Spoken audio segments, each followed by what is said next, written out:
Alright, so in the previous video we talked about this, and I actually want to talk about, again, it links to the behavioral chain, if you will, but I want to talk about drive, right? Because I think for some people, like, we've heard, you know, what drive is, and you know, it just makes me think of Albert Einstein that says, if you can't explain it simply, you don't understand it. And I can only speak for myself, but I know how frustrating it is when you understand something, but you just can't find the language. I'm autistic. Language to me is difficult anyway, so it's quite hard. And I just want to, you know, like, get to know your dog is kind of where I'm going. So let's say get to know your dog. Okay, cool.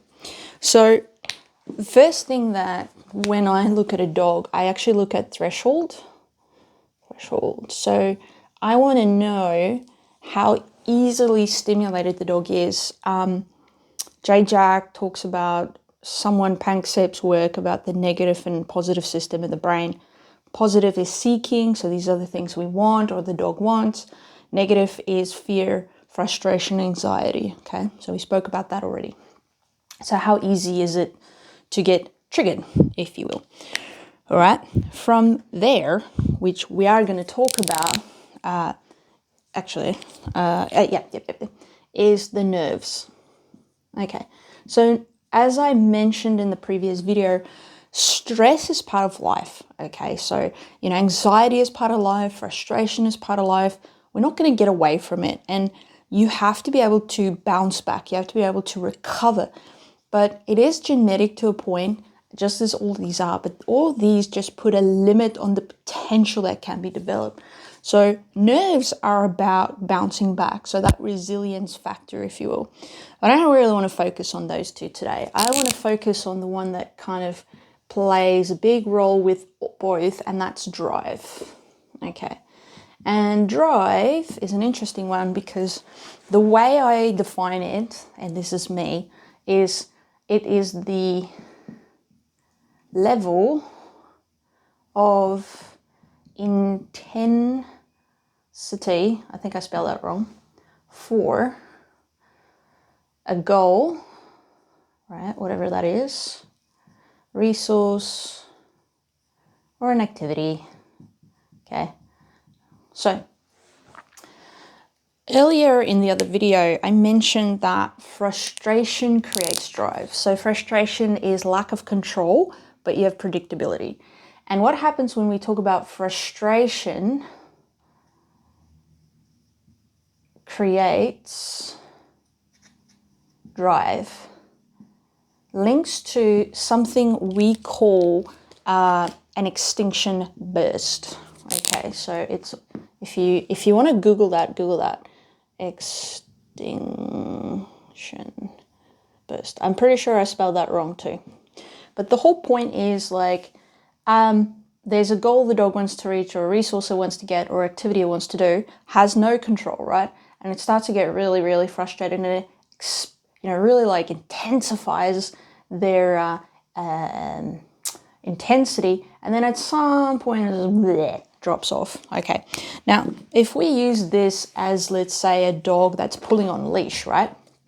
So the dog has a goal. Maybe it wants to get to a external environmental factor. Maybe there's a resource it wants. It wants to chase the ball. It wants to play with another dog. It wants to chase the rabbit. It wants to smell something. I don't know. Maybe there's an activity. Maybe, you know, it's trying to get somewhere. The leash prevents the dog from getting there, and therefore the dog gets frustrated. So you get more pulling. So in some dog trainers, they'll say something like, you need to ignore that behavior, wait until the dog gives you the behavior you want, and then when the dog gives it to you, then you reward this behavior. So we ignore this. The problem you're going to find is if the dog has a high level of drive for something, this will always be the case that you're going to go through. Now, perhaps in the beginning, this might take half an hour, okay? And then maybe the third time you're lucky and it only takes 10, and maybe fourth time it only takes 2 minutes and eventually it extinguishes. That's usually a dog that doesn't find a natural reinforcement in the behavior itself. It means if the dog's behavior itself, which is a direct link, doesn't make them feel good, this technique will work. The problem is, if you have a dog that loves to pull, so there's some dogs are bred to be persistent, then you are never going to be able to outweight this dog all the time. Because if you let them do it once, where maybe you give up here, right? So you're like, yes, I've waited for 5 minutes, but today I just really can't. I'm just gonna let the dog pull and just get this walk over with. That dog then says, okay, so the minimum is 5 minutes of effort to get what I want. That could be barking. Okay, so if a dog's very vocal, and you're like, no, I'm gonna wait. Now you created a gambler, because now the gambler says minimum 5 minutes. And now you're gonna start creating persistence in the dog, and you actually never get this drop.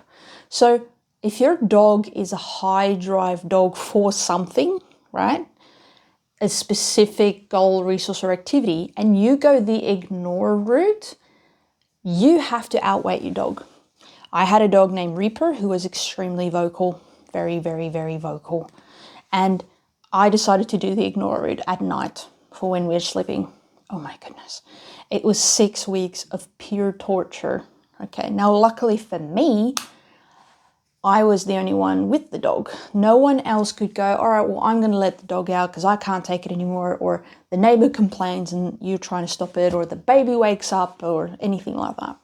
So if your environment isn't set up and you have a dog that just keeps doing it, that's just how it will be. Now, let's say you do have a dog that has a medium amount of drive, and the dog says, you know what, my extinction burst is only 2 minutes, right?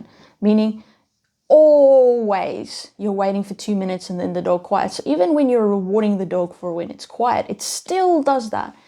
It means again that you have a dog that is finding that behavior soothing, really nice to do, whatever. And that is when we start to go, all right, now we're going to discipline this behavior because we do not want this, especially if it's something that's very dangerous for a dog to do, like jumping up on people, the behavioral problems that are normal animal behaviors that we kind of expect from predators and things.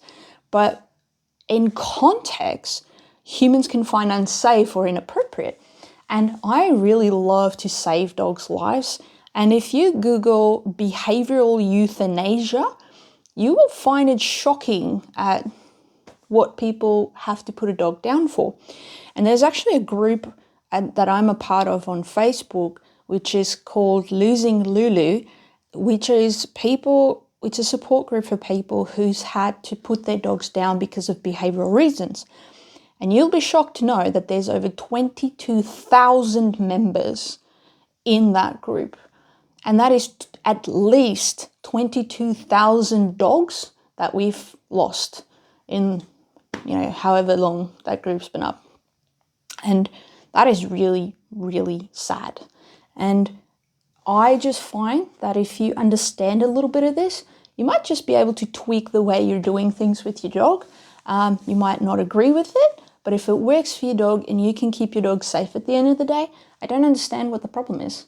Now, there will be a process for some dogs that if we have to discipline, we then have to make sure that we can help them recover, okay? We also have to make sure that we can then increase and build on our thresholds. So this is something I use with most of my clients, and it works if we have a client that is committed and if the client starts to understand this. So I hope you guys find that helpful, because I certainly did.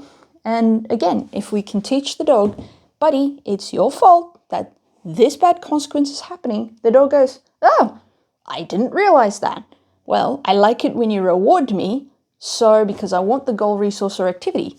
So yeah, I'll make a better choice, which sounds great to me.